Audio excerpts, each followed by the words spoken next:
Hi guys, I'm Mark the Hammer Castagnini. Today we're going to be doing some hammers at home technique development.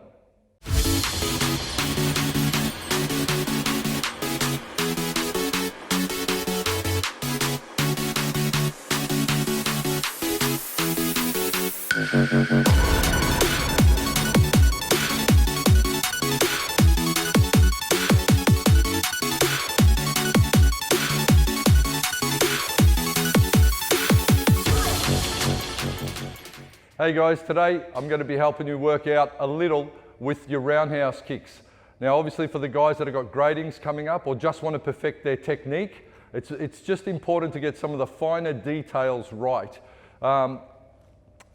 With the round kick for me, obviously you've got to look at the trajectory, you've got to look at how that kick's coming in.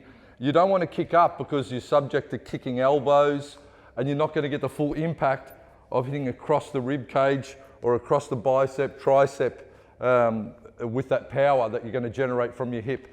So for me, what I think is an ideal technique on the round kick is one with good rotation. So you want to open that hip, breaking the technique down. I'm going to break this down to almost the ridiculous.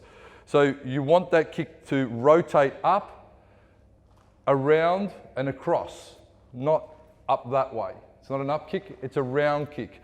So when you're going to throw the kick, the breakdown of the technique is lift, open your hips, launch, and rotate across. Okay? So once again, from here, make sure you've got a good base. Don't skateboard, don't have single tracking base. You have to have a 2-track base. So basically your legs have to be on two separate lines. So from here, I'm going to open my hip up. I'm going to get the elevation and the rotation at the same time. Pivot, don't forget to pivot because you need to make sure you're taking the pressure off your knee, because if you're going to throw your whole body weight on the leg that's planted, that knee is going to take too much pressure. So you want to take the pressure off the knee by slightly rotating or pivoting on that lead foot. So once again, open, rotate, pivot. Now never lose sight of where you're kicking.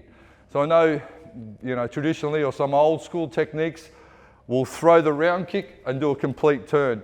I don't like that because you're losing sight of your opponent. So from front on, open, rotate and kick and come back. Maximum force is generated halfway through your rotation. Remember that too. So you've got to generate that power, rotate through. So if I'm kicking there, I want to diffuse the power over here and be able to come back. So again, open the hip, rotate, kick, and come back. Okay?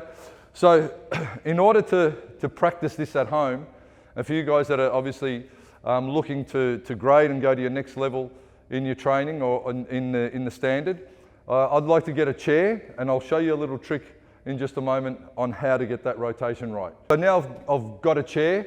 Obviously this is an adjustable height one. So I'm going to put it down at a fairly low height now.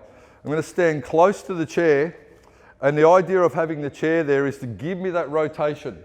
So if I kick up, obviously I'm going to kick that chair. You don't want to hit the chair. This is used as a marker to get your rotation and your hips opening.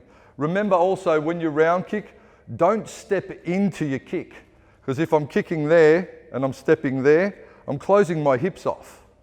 So you're sort of scissoring your hips across and you're not going to get that power and rotation. You want to step either in line straight or slightly across to open your hips up. So when you open your hips up, then you've got room to move. So using the chair again, stand pretty close to the chair, enough to get that rotation around. So from here, hands up, make sure you've got a good guard always, and kick around and back. And kick around and back. And if you're doing that quite easily, let's look at lifting the height or finding something that is a slightly higher challenge for you. So I'll just lift this up to make it a bit interesting. So that's almost now at my rib height, which is where I want to kick to. So I want to be kicking that way. Again, if you want to get that crack on the rib, you have to come across the body, not skim up it. And again, we don't want to kick elbows. We want to come into the bicep, tricep. If you can, sneak that kick up under the ribs and create havoc on the inside with that shin. So from here, again, get close. So your leg has to come, elevate, rotate, base back. Elevate, rotate, base back. So from here, open the hip out when you kick, and over, and back. Again, and over, and back. If you can control it and base it, good core work for you. If you can't, you have to place and reset, that's cool too, okay? So again, open the hip, rotate, and back. Rotate, and back. Rotate, and back. And you can do it with both legs. So I've done it off my rear. You can do it without a switch. So elevate, rotate, and back. That's off my lead. So when would you throw that lead roundhouse without a switch? Boom, straight up. Think about your opponent's going to throw that right cross. And as they throw the right cross, their ribs are totally stretched. All the ligaments, everything's opened up nicely for you to try and counter back with your shin kick. Obviously, if you want to generate more power, put that switch in. So from here, I switch, short switch, and over. Again, short switch, and over. So again, using this chair, or a high back chair, or a lower chair, if you're challenged. And remember, always stretch off as well. So get your groin stretch, nice and open for this.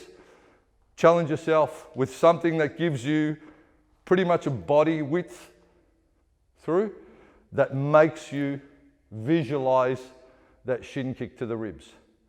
All right, guys, happy training. Give it a go.